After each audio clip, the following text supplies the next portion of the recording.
Welcome back. I'm doing a story about Chinook, the giant black dog, Montana. Now I want you to understand, this is not fake up shit. Chinook been around for a long time. Basically, it's like a hellhound. A very demonic, pissed off hellhound. Okay? It's about a big old dog, maybe 70 feet tall, and all fours black. Eyes like hellfire. So let's get into it, shall we? More stories. 60% of you still haven't subscribed. Before we start the video, hit that subscribe button. It only takes a second. January 6, 2004, Cascade County, Montana, 2:07 hours. The wind cut straight through the Nomex. Static popped in the headset from frozen cables. Red strobes blinked across the pad, one every 2 seconds, painting the snow with thin color that never reached the horizon. PLA alarm from launch facility, Lima 09. No maintenance scheduled. No airmen logged outside the gate. I was the closest unit, alone on patrol. The truck idled behind a line of drifts, its exhaust trailing a white flag into the dark. The temperature sat around -20. My breath hit the visor and frosted. Through the thermal scope, something moved along the inner fence. Too low for a person, too big for a coyote. It paced in a straight line, head level with its back, each stride long and even. The perimeter light flickered once, then went dark. I keyed the mic. Static answered. The wind shifted, carrying a smell I had never caught out there before iron and wet hide. I clicked the rifle's safety down and moved toward the fence. The snow under my boots squeaked like broken glass. Each step took me closer to the thing that had set off the alarm. When you spend enough nights in the missile fields, the quiet starts to feel heavy. It presses against you until you almost hear it breathing. The planes out there don't echo. They absorb sound.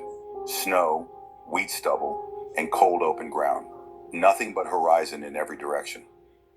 I was with the 341st Security Forces group out of Malmstrom. We guarded the missile silos spread across north-central Montana. Each silo or launch facility sat miles apart, connected by empty county roads and barbed wire. Most nights were routine.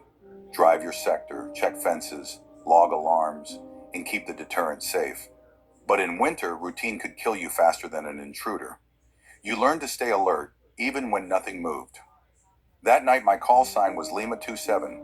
I had been in for almost 6 years. One deployment to the Middle East, then reassignment stateside. The missile field felt quiet, but it demanded discipline. One mistake could trigger a lockdown or worse. 2 weeks before the alarm, we'd started getting strange reports from ranchers near the perimeter. Cattle found dead, cleanly opened. Some said it was wolves, but no tracks matched. Coyotes, maybe, but even they left more mess. A few locals used an old name, Shunka Warakin. I didn't pay attention to stories.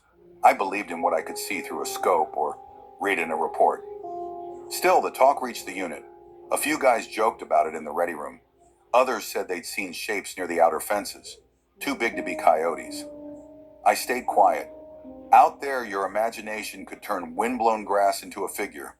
Our standard loadout was the same every night. M4 carbine, M9 sidearm, 2 mags each, radio, thermal monocular, cold weather layers, and a medical pouch. The truck was a Chevy HD pickup modified for patrol.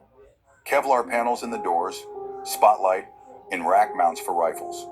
We checked everything before leaving base because once you were 2 hours out, there was no help. Each LF had a double fence.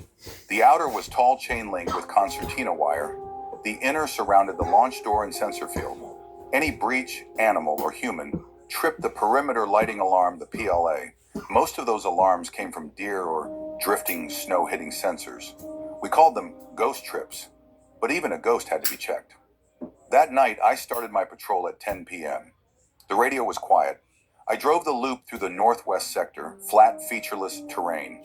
Only distant lights from ranches and 1 or 2 passing rigs on Highway 87. Around 2340, I got a call about a small herd moving near Mike 12.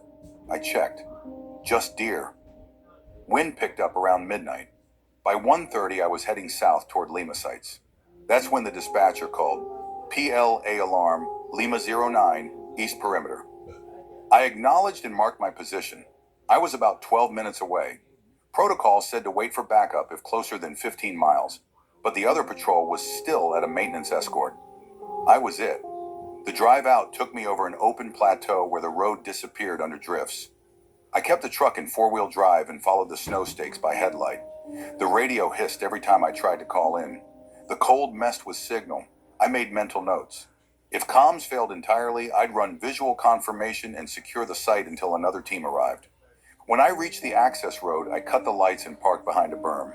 I stepped out, rifle slung, and the cold hit like a shock. The air felt solid. Breathing hurt.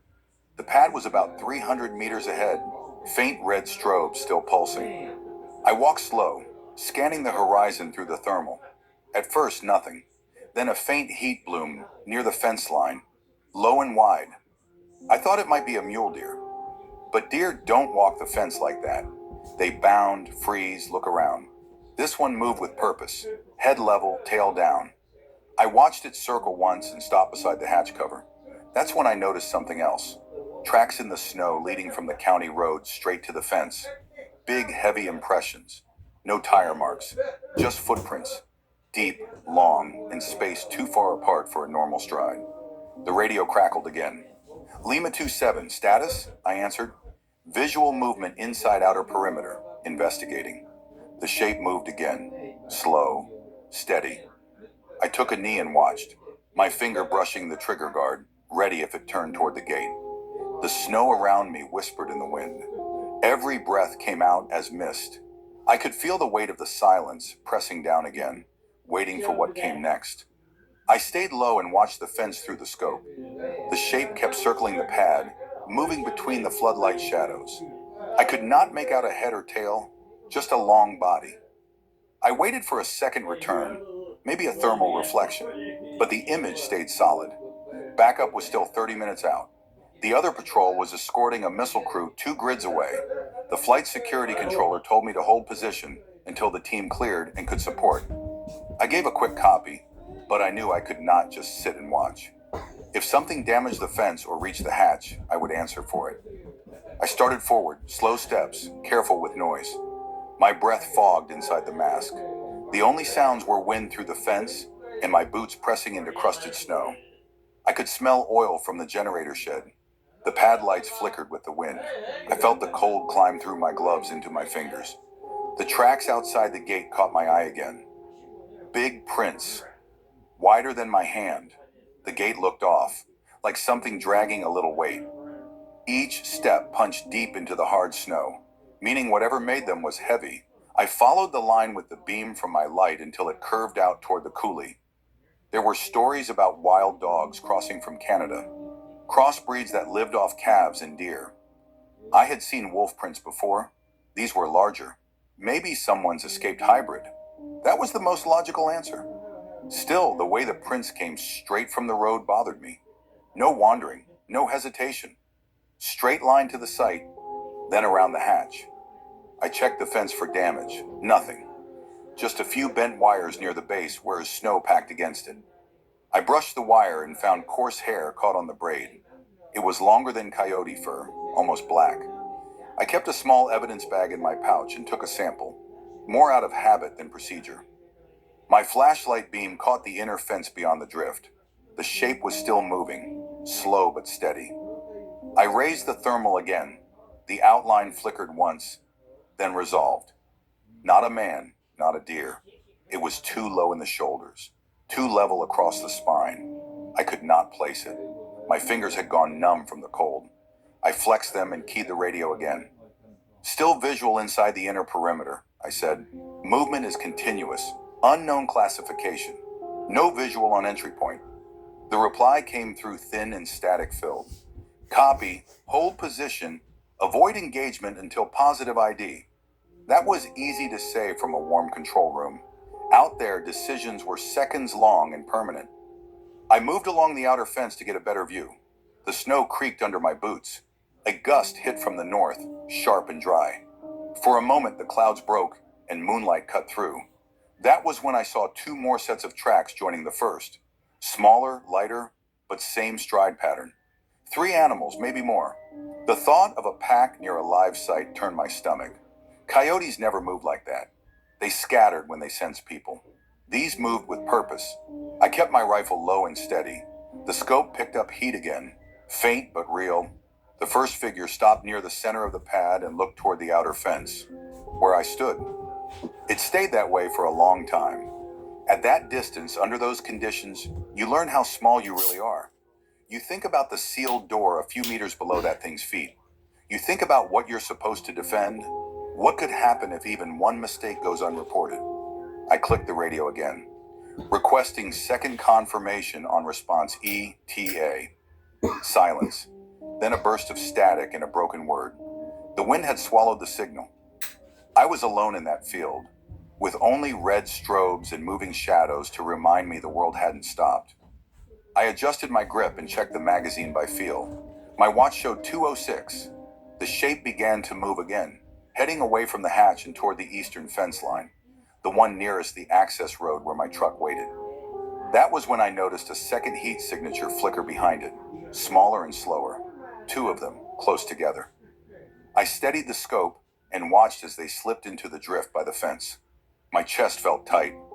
I didn't know if I was looking at animals or something I'd have to report under a different code entirely. I turned toward the truck to reposition. The snow hissed under my boots. I felt the wind shift again and carry that same smell iron and musk, old and sharp. I caught one last glimpse of movement near the drift. Then the lights on the pad blinked out, one by one, until I was standing in total dark. And that was when I knew something had changed. The moment the lights went out, the field turned into a void. The red strobes stopped flashing. The only light came from the moon, dull and half hidden behind clouds. My eyes adjusted fast, but the shadows on the snow all looked alive. I switched the truck's headlights to blackout mode and moved toward the access road. I didn't want my silhouette against the fence. I crouched and scanned again through the thermal. 2 returns still inside the inner fence, close together now. Their body heat pulsed slow, like large mammals at rest. The generator should have kicked on when power dropped. It didn't. That was the first thing that told me this wasn't just an animal alarm. Someone had to pull a breaker or disable a relay. My boots crunched softly as I crossed to the east side of the pad. The snow here was thinner, swept clean by the wind. The tracks leading in looked newer, one set pressed deeper than before, as if whatever made it had returned heavier or slower. I followed it along the fence line until I reached a section where the lower braid had snapped. I crouched. The brake wasn't clean. The wire was twisted and pulled outward, like something forced its way through instead of biting or cutting it. The edges were shiny, fresh metal, not rusted. I raised the thermal again.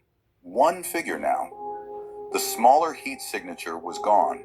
The larger one stood still, just inside the broken section. My heart started to hammer. At that range, maybe 80 meters, I could hear the faint sound of breathing through the wind. Deep, steady, almost human in rhythm. I took a step forward, then stopped. The shape turned its head toward me. Not a full face, just a line of movement in the dark. The thermal image burned bright, long head, narrow muzzle, and ears small and tight against the skull. Its posture was wrong for a coyote. It didn't slouch. It stood with its shoulders high, like it was ready to move. The radio crackled again for a second. A voice cut through the static, unreadable, then gone. I didn't answer. My breath came slow and even. I knew the rules. Do not engage until you can identify the threat. But standing there alone, with that thing watching me through a fence we both knew meant nothing. That rule felt far away. A low growl carried on the wind, not a warning. More like a sound to test distance. I steadied my rifle, kept the barrel down. The clouds shifted again, and a strip of moonlight hit the snow between us. The creature stepped forward once, then stopped with one paw on the inner fence. Its back rose high, fur bristled down the spine like a ridge. I could see ribs move under the hide when it breathed. It looked half-starved but strong. My throat went dry. I spoke into the mic again, soft. Unknown animal, inside perimeter, possible breach on east fence. Holding position, no answer. The figure took another step, slower this time, and angled toward the north fence line. It wasn't running away. It was circling me. I backed up one pace at a time, careful not to break rhythm. My boots slipped on the crust. I looked once over my shoulder and caught a faint beam in the distance. Headlights, maybe a ranch truck, or backup finally closing in. When I looked back, the creature was gone. No heat return, no sound, nothing. The silence hit hard again. Then I saw movement near the drift, maybe 20 meters ahead. Something small and dark crawled out and slumped against the snow. It stayed there, barely moving. I tightened my grip on the rifle and moved toward it, slow and steady. The cold stung my face. The smell returned, stronger now, iron and something like burned plastic. Halfway there, the larger shape reappeared between me and the smaller one, moving low to the ground but fast. It didn't charge. It just stopped between us, head low, chest heaving. We stared at each other across that strip of frozen ground, two figures caught under the same thin light. Then the wind changed again, and I heard a sound behind me, an engine. The sound of that engine froze me for a second. It wasn't my backup. It came from outside the perimeter, on the county road. I turned and saw faint headlights moving slow, with no high beams. The truck stopped near the fence, about 200 meters away. The shape in front of me didn't move. It watched the lights just like I did. Its head lifted slightly, like it recognized the sound. I lowered my rifle a little, trying to listen. The pickup engine idled steady, then shut off. The driver door opened. A figure stepped out. Heavy coat, hood up, hands in pockets. Too dark to see a face. The person walked to the fence, stopped short of the wire, and just stood there. For a few seconds, no one moved. The wind cut between us, pushing thin snow across the road. Then the man raised one arm and flashed a handheld light twice, short, then long. Not random, a signal. The animal inside the fence shifted its stance, almost like it understood. The smaller one behind it tried to lift its head. I could hear a low noise, not a growl, more like a short whine. The man turned back to the truck and waved. Another figure climbed out. This one carried something long, maybe a rifle or pole. They walked along the fence, slow, searching. I brought my rifle back up and keyed the mic. Two unknown civilians on outer fence. Vehicle unmarked. Possible coordination with intruding animals, static again. No answer. The lead animal turned halfway toward me. Its body blocked the smaller one, shielding it from my line of sight. It didn't look scared, only alert. Every time I moved, it adjusted, like it was protecting the other one. My training said to protect the site first. People or animals near a nuclear fence line could mean sabotage or testing our response times. The civilians outside added another layer. I moved left, keeping the fence between us. The snow came up to my knees in places. The cold cut deep through the uniform. I couldn't feel my fingertips anymore. The truck lights flashed once, and I saw the metal outline of a large cage in the bed. The second man opened the tailgate and dropped it down. The first pulled something from his coat and tossed it over the fence. It landed near the animals with a dull thud. The big one lowered its head, sniffed, and didn't move closer. It turned back to me again. That was when I realized those men weren't poachers. They weren't lost. They came for the animals. I stepped forward, raised my voice just enough to carry. "This is restricted property. Step away from the fence." No reaction. The wind carried my words sideways. The man with the light froze, then slowly pointed it toward me. The beam hit my vest, reflecting off the ID patch. He must have seen the uniform because he turned to his partner and shouted something I couldn't hear. They backed toward the truck, fast but not running. Inside the fence, the animal started to move again. The smaller one tried to stand, slipped, and fell back. The larger one stayed between us, body tense, tail straight out. The civilians reached their truck and climbed in. The headlights flicked on. They started backing down the road, not turning around, just retreating slow. I took another step toward the fence, rifle at low ready. The bigger animal followed their movement with its head, not mine. Then just before the truck disappeared behind the hill, the animal let out a sound I've never heard before. A deep, drawn-out cry that echoed across the snowfield. When it ended, everything was still again. The truck was gone. The wind carried nothing but the hum of the perimeter lights trying to restart. I stood there breathing through my mask, watching the two shapes fade back into the drift. One moved, the other didn't. I checked my watch. 0 to 11. That was the moment I stopped believing this was a wildlife issue, and it was the moment I realized I wasn't the only one hunting that night. I stayed where I was until the sound of the truck faded completely. The field was quiet again, but I could still feel the engine vibrations in my chest. It was the kind of silence that doesn't last long. You start listening too hard, waiting for something to break it. I turned back toward the pad. The bigger animal had moved. It was now standing halfway between the hatch and the fence break, head low, breath rising in short bursts. The smaller one was gone. I didn't see it move off, but the snow near the drift showed a trail leading away toward the coulee. I scanned the area through the thermal. Nothing but faint heat from the fence posts.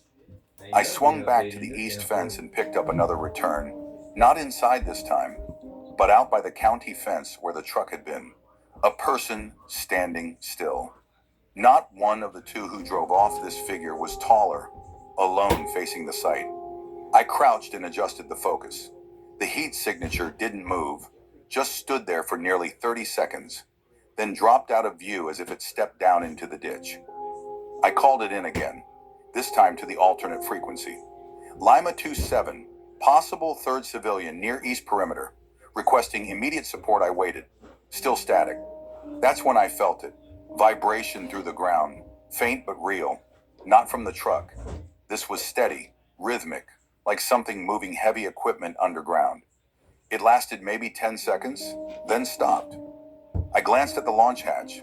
No visual changes, no light, no motion. Still, that vibration didn't belong. The silo doors were locked solid, hydraulic system sealed. Nothing should be active unless authorized. For a moment, I thought it was my own heartbeat echoing through the frozen ground. But when it stopped, the silence felt heavier, like the field was holding its breath. I moved closer to the broken fence. The wire glinted under the moonlight. The big animal was still there, pacing slow circles. It didn't look at me anymore. Its head kept turning toward the direction the truck had gone, as if waiting for someone to return. I switched the thermal off and tried the binoculars instead. The natural light gave me a clearer outline. The body was long and lean, but the head seemed wrong. Too stretched, jawline longer than any dog I'd seen. The fur along the spine stood up in a thick ridge, almost mane-like. I thought about shooting then, just a single round into the dirt to scare it off. But something in the way it moved stopped me. It wasn't just standing there. It was thinking, watching, choosing. The smaller one appeared again near the coulee, dragging its back leg. The big one saw it and limped toward it, not away from me. They met near the fence corner and stayed close, heads down together. The temperature had dropped fast. My breath froze to the mic. The radio finally cracked open again, faint and broken. Lima 27, copy your last. Repeat. Civilians? I keyed up. Affirmative, unknown civilians observed. 2 departed eastbound, possible third still on site. Multiple large animals within perimeter, unknown species. Request QRF. The reply came through, weak but clear enough. Copy. Response rolling from Launch Control Center. ETA 30 minutes. Hold position. 30 minutes felt like forever in that cold. I pulled my scarf higher and watched the fence line. The animals had stopped moving again. Their heat signatures were faint, like their bodies were cooling fast. I started thinking about the men in that truck, the cage and the bed, the way the animals reacted when they showed up. That wasn't random. Those men weren't chasing. They were collecting. I remembered something from a training brief years ago, a project up north where contractors were testing hybrid working dogs for tracking in subarctic terrain. They bred them to move quietly, long distances, no need for shelter. The program shut down after rumors of behavioral instability. Most of us laughed it off, but looking at the shapes by that fence, I didn't feel like laughing. A dull pop echoed from the west fence metal contracting in the cold. Maybe, or not. The animals' heads snapped up in unison, both facing that direction. Then, without warning, the larger one broke into a sprint, vanishing into the dark beyond the pad lights.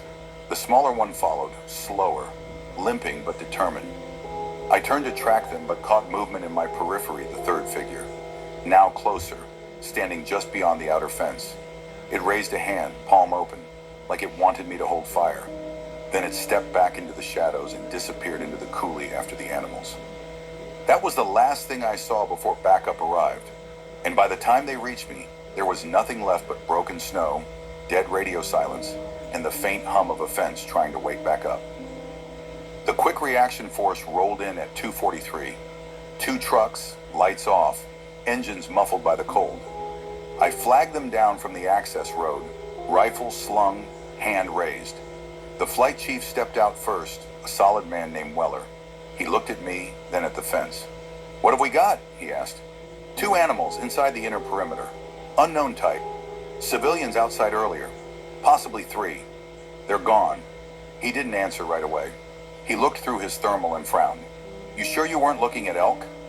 I shook my head. Too low. Too coordinated. They weren't running from me. He didn't push it. "All right, let's clear the area." The other patrol, 2 younger airmen, started checking the fence line. One of them found the broken braid and called it in. Weller examined it up close, then ran a glove over the wire. Something heavy pulled this. Not a coyote. He ordered 1 truck to sweep the outer perimeter. I followed him inside the gate with the second team. The snow had filled half the tracks already, but you could still see the pattern, deep prints, wide spacing. The stride looked deliberate, almost human in rhythm. We followed the trail until it split near the coulee. One line veered north, the other south. Weller told us to track the closer one. I took point. The snow reflected enough light to move without flashlights. We walked in a staggered line, rifles up, scanning both sides. It didn't take long to find the first sign. Hair caught in the lower wire again, but this time mixed with blood. I knelt down and touched the snow. Still warm. "Contact's recent," I said. We pushed forward another 50 meters. The wind came hard from the north, bringing the smell again. Stronger, thicker, like wet fur and iron. Then the airman behind me whispered, "Movement, 10 o'clock. I turned and caught it in my peripheral, a shape moving through the drift, low and fast. I raised my rifle, but Weller stopped me with a hand. "Hold. Could be wounded wildlife." The shape stopped at the edge of a shallow ravine. The moonlight caught part of it. Long body, deep chest, black fur along the ridge. Its front paw pressed down slow, careful. It wasn't panicked. It was thinking. We spread out, forming a loose line. Weller lifted his radio. "Command, we have visual on possible hostile animal. Attempting containment." He never finished the sentence. The thing bolted straight up the ravine wall and vanished behind the rise. Not running away, just gone. No sound. No echo. Nothing. We moved after it, careful, rifles sweeping. The snow softened our steps, but the silence was worse. You could hear the blood in your ears. At the top of the rise, we stopped. Below us stretched open land, pale and endless. No movement anywhere. Weller cursed under his breath, then pointed to a patch of churned snow near the fence. A dark lump lay half buried there. We approached slow, muzzles down. It was the smaller one, the injured animal, dead. Its body curled around itself like it had just gone to sleep. No blood trail, no sign of a fight. Weller motioned me closer. "Check for tag." I knelt beside it and lifted the foreleg with my glove. There was a scar on the inner thigh, faint but deliberate. Numbers tattooed into the skin. They looked like part of a code. I called it out. "Marking present. Not wildlife." Weller stared for a long second. "Then what the hell are we looking at?" Before I could answer, a sound cracked through the dark. Metal hitting metal. Not a gunshot. The outer fence behind us flexed, like something heavy had struck it. We spun around, rifles up. The sound came again, closer this time. The red strobes flickered to life for half a second, lighting the snow like blood. And there it was, standing behind the inner fence, right where the alarm had started hours ago. The larger one. It was watching us. It stood tall, chest heaving, steam rising from its mouth. The ridge of fur along its back bristled against the cold wind. Every breath sounded wet and deep. It wasn't just standing there. It was judging distance, picking targets. Weller froze beside me, rifle halfway up. "Don't shoot unless it moves," he said quietly. The two younger airmen spread left, trying to flank. Their boots broke the crusted snow with sharp cracks. The animal's head turned, eyes catching the red strobe light. For a second, I thought I saw a reflection like glass. But it wasn't eyeshine, it was intelligence. Then it moved, a blur across the snow, straight for the fence. The sound of claws biting through wire tore through the night. It hit the inner braid, twisted, and rolled through. The fence bowed inward with a snap. One of the airmen yelled and stumbled back. Weller shouted, "Engage!" 3 rifles fired almost at once. Short bursts, controlled. The sound cracked across the plains and vanished into the dark. The thing kept coming. It didn't charge upright. It came low, gliding over the snow like it had no weight. I fired a controlled pair center mass. The first round hit. I saw the impact. Snow puffing off its side. It staggered but didn't fall. Weller fired again, closer this time. The creature twisted mid-stride and slammed into the snow less than 10 meters from the smaller body we'd found. It slid and stopped, breathing ragged. The world went still again except for the sound of the fence wire swaying. We kept our rifles on it. Weller called out, "Hold fire!" "Maintain eyes." I lowered my sights slightly. The animal twitched once, twice. Then it lifted its head and made a low sound, something between a growl and a breath. It wasn't angry, it was calling. The younger airman stepped closer.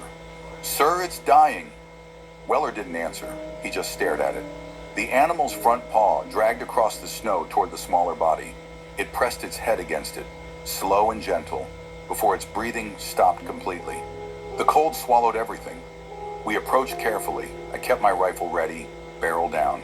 The two bodies lay close together, almost touching. Even in death, the larger one's foreleg draped across the smaller, like it was shielding it. Up close, I could finally see what we'd been looking at. Its fur was coarse, thick in the ridge but patchy along the sides, showing scars old and deep. The head shape was wrong for any known species. Too long in the snout, eyes set slightly forward. Its teeth were blunted, worn, not wild. Weller crouched beside it, scanning the flank with his flashlight. He found another tattoo, partly faded, same font as the smaller one. "That's not a random number," he said. "That's a program code." He looked up at me. "Take photos." "Bag samples. None of this goes on the radio yet." I took out the camera from my kit and started shooting frame by frame. Hair, paws, head, the tattoos. My hands shook, not from cold anymore. Weller stood and keyed the radio on encrypted. "Command, we have 2 deceased large canids, both marked, both inside the security perimeter. Request containment and vet retrieval. Site remains secure." The reply came after a long pause. "Copy Lima section. Containment team en route. Do not broadcast further traffic." That was all they said. We waited. No one spoke. The sky began to pale at the horizon. When the containment truck arrived, the men who stepped out didn't wear security forces patches. Their uniforms were plain, with no names. They moved fast and quiet, avoiding our eyes. They loaded the bodies into sealed tarps, tagged them with coded markers, and left without signing a chain of custody log. When Weller asked for paperwork, one of them said, "It's already filed." We stood there in silence until the sound of their truck faded down the access road. By 5:10, the field was empty again. The wind had erased every print except ours. The only proof left was the broken fence, 2 blood patches in the snow, and a few dark hairs still tangled in the wire. Weller looked at me before we left. "You didn't see wolves tonight. You understand?" I nodded, but the look on his face told me he didn't believe that either. That drive back to the flight area was the longest of my life. The sky turned gray behind us. The field stretched on, silent, endless. I kept my hand tight on the wheel the whole way, trying not to think about the sound those things made before they died. We reached the flight area around dawn. The heater in the truck was barely working. My fingers ached from gripping the steering wheel too long. None of us talked on the way back. The silence was heavier than the cold. Inside the command building, everything looked normal.